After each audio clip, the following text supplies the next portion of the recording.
Thank you इतने प्यार के लिए, मोहब्बत के लिए। क्या एनर्जी आप सबकी, वाह।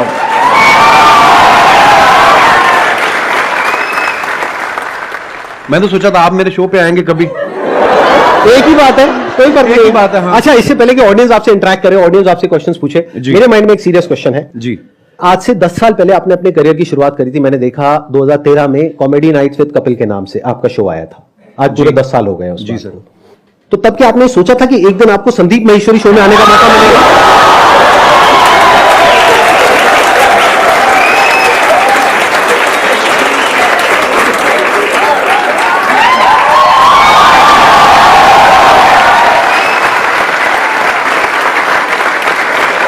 मैं सर आपके वीडियोस देखता रहता हूँ, बहुत अच्छा बोलते हैं आप और बहुत बहुत अच्छा मोटिवेट करते हैं स्टूडेंट्स को, यंगस्टर्स को। मुझे बड़ा अच्छा लगता है। और मैंने 3 महीने के लिए अपना शो बनाया था, पता नहीं चला कब 10 साल हो गए। लोगों का प्यार है और आप सबकी, लोग बहुत प्यार करते हैं सर आपको।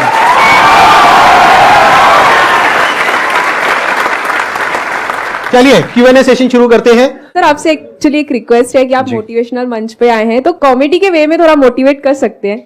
ये संदीप जी से बेहतर कौन करता है? मैंने इतने सारे वीडियोस देखे हैं कि आपको इतनी मोटिवेशनल बातें करते हैं आपके साथ और बीच बीच में आपको हंसाते रहते हैं, तो इसीलिए शायद इनका शो इतना पॉपुलर भी है।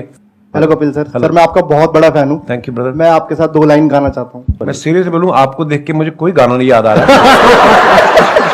सर मेरे को आ रहा है सर आपको देख के गाना याद। प्लीज आप शुरू करिए। गुलाबी आंखें जो तेरी देखी, शराबी ये दिल हो गया, संभालो मुझको ओ मेरे यारो, संभलना मुश्किल हो गया।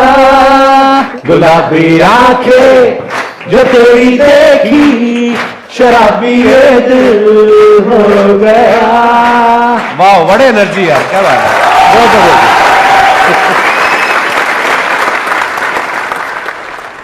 सर मैं बहुत ज्यादा बोलती हूँ, बहुत ज्यादा, हद से ज्यादा बोलती हूँ। भगवान उसका भला करे जिससे आपकी शादी होगी।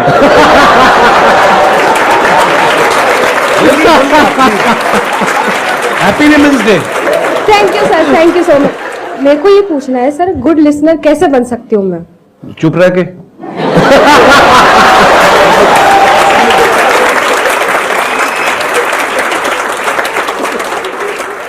मेरा क्वेश्चन था कि आजकल जैसे इंस्टाग्राम पे भी बहुत सारे इन्फ्लुएंसर्स बढ़ रहे हैं, तो कुछ ही टाइम में उनका कंटेंट की कमी हो जाती है, तो आप इतने साल से रेगुलरली कर रहे हो, तो आप कैसे अपने आप को रेलेवेंट रख रहे हैं और हम सबके लिए मतलब अभी भी इतना एंटरटेन कर रहे हैं, और कैसे कर पा रहे हैं?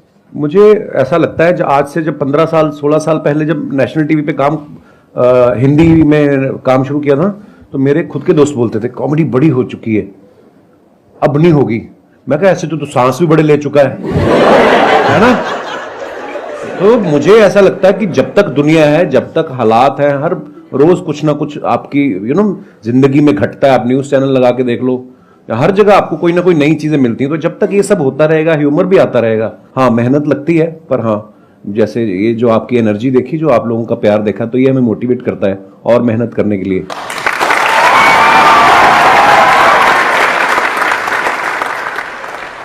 मैं आप दोनों से जानना चाहता हूँ, क्या आपने जो सोचा था, जो मैं इस प्लेटफॉर्म पे यहाँ तक पहुंच जाऊंगा, तो मैं ये कर सकता हूँ, ये कर सकता हूँ, ऐसा होगा वैसा होगा, क्या आज वैसा हो रहा है? मुझे लगता है बिल्कुल वैसा हुआ है और शायद उससे कहीं ज्यादा हुआ है। मैं बड़ा फॉर्चुनेट हूँ, मैं बड़ा ब्लेस्ड हूँ, और मुझे ऐसा लगता है कि जितना सोच के आए थे उससे कहीं ज्यादा मिला है। पर हाँ, वो मेहनत करते रहना चाहिए आपको, क्योंकि उसका कोई अल्टरनेट नहीं है। आज भी मैं अपने शो के लिए उतनी ही मेहनत करता हूँ, आज भी मैं अपनी टीम के साथ बैठता हूँ। मुझे तो ऐसा लग रहा है कि जो मैंने सोचा था शायद उससे ज्यादा ही हो रहा है। देखो, बेसिकली क्या होता है कि जब हम किसी भी काम को शुरू करते हैं ना, तब हमने ऐसा नहीं सोचा होता कि इतने टाइम बाद ऐसा होने वाला है। अब अगर इन्हीं का एग्जांपल देखा जाए, जब आपने शुरू किया था, तब आई एम 100% श्योर आपने ऐसा सोचा भी नहीं होगा कि एक दिन मेरा शो होगा, ये होगा, वो होगा। ऐसा कुछ कभी नहीं सोचा था आपने? मुझे था कि इसमें देख तो एपिसोड में भी आ गया ना मैं, तो अपने लाइव शोज लगने शुरू हो जाएंगे और बस मजा करेंगे। फिर उसके उस सीरीज के विनर हो गए, फिर उसके बाद दूसरे शोज ऑफर होने लग गए, और उसके बाद फिर लगा कि यार एक ऐसा शो बनाते हैं जिसमें सारे एलिमेंट्स हों ये, और वाकई इंसान कभी नहीं सोचता। और फिर उसके बाद में इनका शो हो गया और इतना शो भी अच्छा खासा चलने लगा, करने लगा। उसके बाद में मूवीज में आ गए। अब अभी इनकी एक और एक मूवी आने वाली है, प्रोड्यूसर बन गए, फ्लॉप हुए, खतरनाक। बड़ी सारी चीजें होती हैं। और अभी भी आपकी एक मूवी आने वाली है, अभी भी देखो। अभी जो मूवी आ रही है सीरियस मूवी है, मतलब सीरियस इन द सेंस कि मैं ऑलरेडी जो टीवी पे कर रहा हूं उससे बिल्कुल अलग है, तो लोग उसमें भी बड़ा हैरान पाओ अच्छा लग आ रहा है। हालांकि जो मेरे जानने वाले हैं, जो मेरे दोस्त हैं, जो करीबी हैं, उनको कोई वो नहीं हुआ शौक, क्योंकि उनको पता था कि I am very good actor. तो बिल्कुल संदीप जी ने सही कहा, बहुत सारी चीजें होती जो हम लोग हमारे बियॉन्ड में हमने एक्चुअली नहीं सोची होती। इसको आप इस तरीके से देखो कि जैसे जैसे हम लाइफ में आगे बढ़ते हैं ना, तो हमारी जो विजन है वो बड़ी होती है। बिल्कुल। जब अभी अगर आप अपनी बात करो तो आपकी विजन इतनी सी है, तो आपको लग रहा है कि मैं बस इतना ही कर सकता हूं। जब वहां पहुंच जाओगे तो विजन और बढ़ जाएगी। फिर एक ऐसा पॉइंट आ जाता है जब विजन आपकी 360 डिग्री हो जाती है, तब आपके अंदर से आने लग जाता है कि यार मैं कुछ भी कर सकता हूं।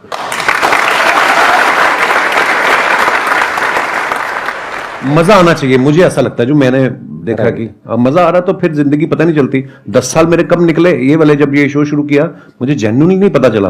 मैं शादी करना भूल गया था बीच में, फिर मेरे को किसी ने याद किया, बोला कि तुम शादी कर लो, 36 के हो गए हो, 40 के बाद मतलब फिर काम खराब हो जाता है। फिर मैं यार शादी, आपने कोशिश तो बहुत करी थी अपने शो में जी, वो पत्ता सीधा पड़ा नहीं। नहीं वो मुझे लगता था कि वो अब ये आ रही है अगले हफ्ते हीरोइन, इससे बात बन जाएगी। हाँ, वो प्रमोशन करके निकल जाती थी, फिर मिलती नहीं थी।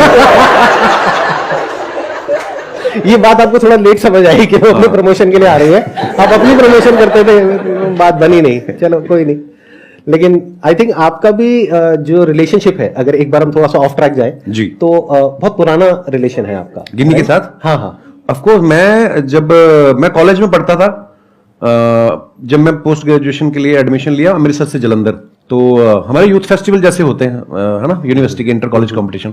तो मैं अपने कॉलेज में पढ़ रहा था, और गर्ल्स कॉलेज का अलग से कंपटीशन होता, बॉयज का अलग से होता था। उसके बाद जो विनर होते थे दो, फिर वो बॉयज और गर्ल्स का कंबाइंड फाइनल में होता था। उस तरफ से गिन्नी फर्स्ट आ गई, बॉयज वाले में मैं आ गया। फिर फाइनल में जब आमने सामने हुए, वही एक दिन था जिसमें मैं जीता, उसके बाद गिन्नी जीतती आ रही है। और कंपटीशन क्या था सर? थिएटर कैटेगरी, मतलब बहुत सारी कैटेगरी होती है, फाइन आर्ट्स होता है, म्यूजिक होता है, आप किसमें थिएटर थे? होता है। आप कौन सी कैटेगरी मैं में थिएटर थे? में था, थिएटर और में। थिएटर में होता है one act play, skit, histrionics, mime, fancy dress. अच्छा, तो शुरू से ही आपको शौक रहा है थिएटर का, जी, म्यूजिक का, जी, इन सब जी, चीजों का जी। और वो जो आपकी वाइफ है वो किस कैटेगरी में थी उस वो समय? थिएटर में ही थी, और वो फोक डांस में भी थी। हाँ, गिद्दा बड़ा अच्छा डालती थी, अब तो मुझे नहीं चाहती है, पर जैसे आप कॉलेज डेज में थे, तो आपकी हर एक ग्रुप में ऐसा होता है एक बंदा कि वो जो होता है सबकी लेने वाला होता है। तो सर, आपने जो ये कॉमेडी का जो करियर है, वो आपका मतलब ये बेइज्जती करने का शौक था, या फिर आपने मतलब पूछ रहे हैं आप किस तरफ थे? जैसे एक ग्रुप में एक बंदा ऐसा होता है, तो आप वो बंदे थे या फिर आपके साथ ऐसा कुछ हुआ था? मतलब यही आप पूछना चाहते हैं? जी सर, यस सर। हाँ, मतलब बेइज्जती करने वाली ये लाइन कहाँ से आ गई भाई? सर, हमने कई बार नोटिस करा सर, जैसे अर्चना मैम हो गई और दिनेश, वो एक रिलेशनशिप होता है ब्रदर। जी वो सर। उसको बेइज्जती नहीं कह सकते यार आप। मेरी इतनी औकात नहीं है कि अर्चना जी इतनी सीनियर एक्टर हैं, और अगर ऐसा होता तो वो उस शो पे बैठती। नहीं सर, ऐसे अब अक्षय पाजी आते हैं मेरे शो पे, हम लोग बड़ा हेल्दी एक कॉन्वर्सेशन होता है, वो मेरे पे पंच मारते रहते हैं, मैं उसमें, तो वो एक आर्ट है। एक स्किल डेवलप हो जाती है ना कि हम आपस में ऐसे करते हैं। हाँ, नहीं बेइज्जती वो नहीं होती, वो होती है मैं जो आपकी अभी करूंगा।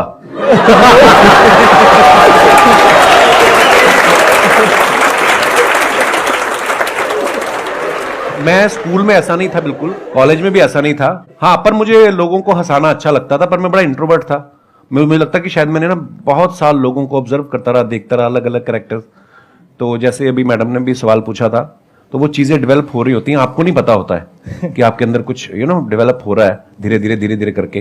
तो अच्छा लगता था लोगों को हंसाना। सो आई थिंक उसी की सर, वजह से अपने आप पर भी हंसना भी स्किल है सर। कई लोग हैं जो अपने आप पे हंस ही नहीं पाते। सबसे पहले अपने ऊपर हंसो। एक मैं आपको मंत्र बताऊं छोटा सा, अगर आपको लगे ना कि यार मेरे बारे में लोग क्या कहेंगे, सबसे पहले अपने बारे में खुद ही कह दो। जब आपके शो में कोई भी आता है, या जैसे एक्टिंग हो गया या सिंगर, तो आपको किसमें मजा आता है? आपने एक्ट्रेस तो बोला ही नहीं। मेन मजे वाली बात है, सिंगर है। सिंगर के साथ ज्यादा मजा आता है, या हाँ, मुझे एक्चुअली क्योंकि पर्सनली मुझे म्यूजिक का बहुत शौक है। नहीं, एक्टर के साथ भी बहुत मजा आता है, मस्ती मजाक करते हैं, पर कोई जब सिंगर आता है तो उससे ये होता है कि आप भी एंटरटेन होते हो, है ना। नहीं तो अदरवाइज हम उनको कर रहे होते हैं, ऑडियंस को कर रहे होते हैं। तो म्यूजिशियंस कोई भी आते हैं, सिंगर, या तो मुझे बड़ा अच्छा लगता है।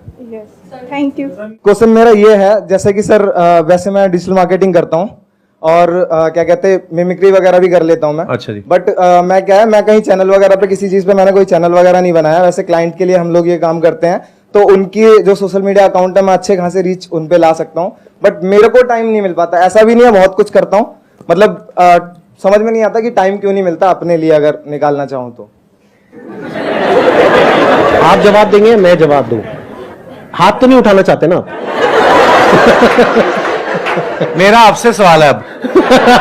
ये सवाल आपने हमसे क्यों पूछा? क्योंकि आपका टाइम है। देखो, मैंने जैसे कहा कि आपको जिस चीज में मजा आता है, अगर आपको लग रहा है कि आपको जो आप जो कर रहे हैं उसमें आपको मजा आ रहा है, तो फिर आप वो अपने लिए कर रहे हैं, आप ही का टाइम है। और अगर आपको उसमें मजा नहीं आ रहा तो फिर मजा ढूंढने का। नहीं सर, मजा तो आता है, मतलब वही है कि टाइम नहीं मिल पाता, पता नहीं कैसे नहीं मिल पाता। भाई टाइम मिलता नहीं है, निकालना पड़ता है।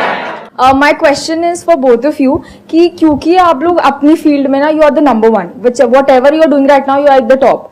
तो जब आप लोग उस स्टेज पे थे जहां पे आपको आपको पता था आपका काम अच्छा है, पॉपुलैरिटी मिल रही है and people around you started recognising you, तो उस स्टेज पे तो सब ऐसा होता है ना कि अरे यार तुम तो बहुत अच्छा करो, यू नो कि भाई अच्छा क्या है बुरा क्या है, but those people around will be a yes person कि आप जो बोलोगे there be yes sir. So उस सिचुएशन में when you are at place where you can have everything, so how do you maintain that calm and composure? And वो ऐसा होता है ना कि you are you know what I need to do rather than getting affected by other people's opinion. तो वो अपने आप को कैसे आप मैनेज करते हो उस सिचुएशन में, या अपने आप को कैसे रियलाइज कराते हो कि ये सब जो चीजें हैं ना, फेम है जो भी है, ये तो आएगा चले जाएगा, but me as a person my value is determined by my work, so how do you continue to do that? Wow.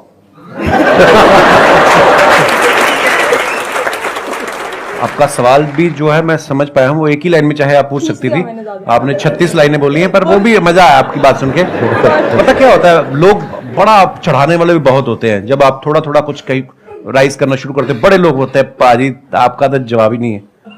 Complement ले लो, लेने का मजे करो, मिल रहा है ना, कुछ ले तो नहीं रहा आपसे, उसको सीरियसली लेना। और सबसे इंपॉर्टेंट चीज, जब आप क्रिटिसाइज होते हो, जब आपको कोई अब क्रिकेटर्स देख लो आप, आज अगर कोई सेंचुरी मारता है, उसके घर के बाहर जाके ढोल बजा रहे हैं, अगले मैच पे वो 0 पे आउट हो जाए तो कीचड़ भी फेंक आते हैं। अपने लोग बड़े इमोशनल हैं, प्यार करेंगे, दिल से करेंगे, गाली भी देते दिल से करेंगे। सो ना तो खुशी में ज्यादा, एक्साइटमेंट में ज्यादा उछलने का, और ना ही अगर आपको कुछ बुरा दिन निकल रहा है, हर दिन एक जैसा नहीं होता ना, तो उस दिन ज्यादा टेंशन भी नहीं होने का। और ये चीजें ना शायद उम्र के साथ आती हैं। मैं पहले ऐसा ही था, मेरे को कोई ट्विटर पे एक गाली देता था, मैं 10 देता था उसको ना। तो वो धीरे धीरे समझ आ जाती है। आई थिंक उसका उम्र का भी उसमें वो बड़ा होता है। आप जैसे जैसे लाइफ में ग्रो करते हैं, परिवार वाले हो जाते हैं, बच्चों वाले हो जाते हैं, ये चीजें जो उम्र के साथ आती है, वो उसी के साथ आती है।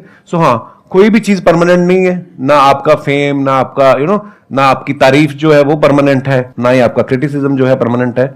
सो बस रिलैक्स रहने का। और ये चीजें ना कई बार टाइम के साथ साथ ही समझ आती है। Actually.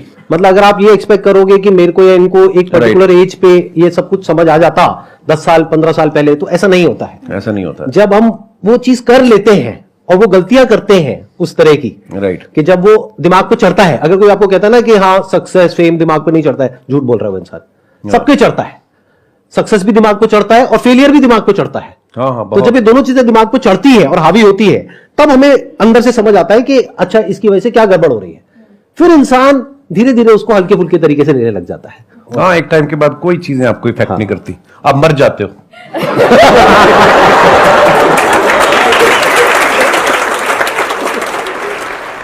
मेरा एक ही क्वेश्चन है, हम खुद का बिजनेस कर रहे हैं, कुछ भी कर रहे हैं, हम कैसे टीम बिल्ड करें, उनके अंदर कैसे लॉयल्टी लेके आए, हम कैसे पता करें उनके दिल के अंदर हमारे लिए मतलब बहुत ज्यादा लॉयल्टी है, मतलब समर्पण है हमारी कंपनी के लिए, हमारे लिए, हमारे टीम मेंबर के लिए।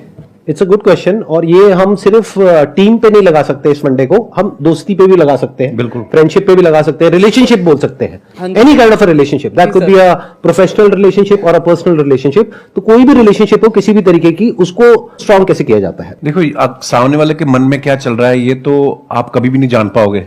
अगर आपको ऐसी कोई शक्ति मिल जाए तो तुम बिजनेस छोड़ के तुम तो लड़कियों के पीछे लग जाओगे कि मुझे तो पता है इसके दिमाग में क्या चल रहा है। सो देखो, ये शक्तियां तो मुझे नहीं पता कहां से आती हैं, हाँ, लेकिन आपको कहीं ना कहीं अंदर से पता चल जाता है कि कौन मेरे लिए अच्छा सोच रहा है। अच्छा, ऐसा भी नहीं है कि जो आज आपके लिए अच्छा है वो आज से 5 साल बाद हो सकता है उसके मायने बदल जाएं, उसकी आपसे एक्सपेक्टेशन अलग हो जाए। जो मेरे भी बहुत ऐसे मेरे दोस्त हैं, आज भी मेरे वही दोस्त हैं स्कूल कॉलेज के, पर कई दोस्त ऐसा भी होता है कि वो आपसे कुछ और उम्मीद करने लग जाते हैं। यू नो, समय बहुत बड़ी चीज है, समय के हिसाब से आपके विचार भी बदलते हैं, सब कुछ होता है। पर हाँ, अगर आपको ये जानना है कि ये मेरे लिए कितना लॉयल है, तो ये सोचना छोड़ दो, आप अपना 100% उसको दे दो। जब वो देखेगा कि आप उसको कितनी मोहब्बत से इसको ट्रीट कर रहे हो, तो वो सेम शायद बदले में आपको ऐसा मिलेगा। तो इसको हम पढ़ते भी आए हैं कि आपके ही कर्म आपके आगे आते हैं। मुझे ऐसा लगता है आप जब अपना 100% देते हो किसी को विदाउट एनी एक्सपेक्टेशन, आपके अंडर जो काम करते हैं जो भी, उनको अगर आप बहुत मोहब्बत देंगे तो शायद वो भी आपके लिए लॉयल ही होंगे। मेरा अपना टेक ये है कि अच्छे टाइम में कभी भी एक रिलेशनशिप की पहचान नहीं होती है। एक्चुअली अच्छे टाइम में तो सब अच्छे हैं, दोस्त भी अच्छे हैं, रिश्तेदार भी अच्छे हैं, टीम वाले भी अच्छे हैं, सब कुछ अच्छे हैं। जब बुरा टाइम आता है तब क्या आप उसके साथ में खड़े हो या नहीं खड़े हो, और पूरे दिल से, उससे रिलेशन पक्का हो जाता है।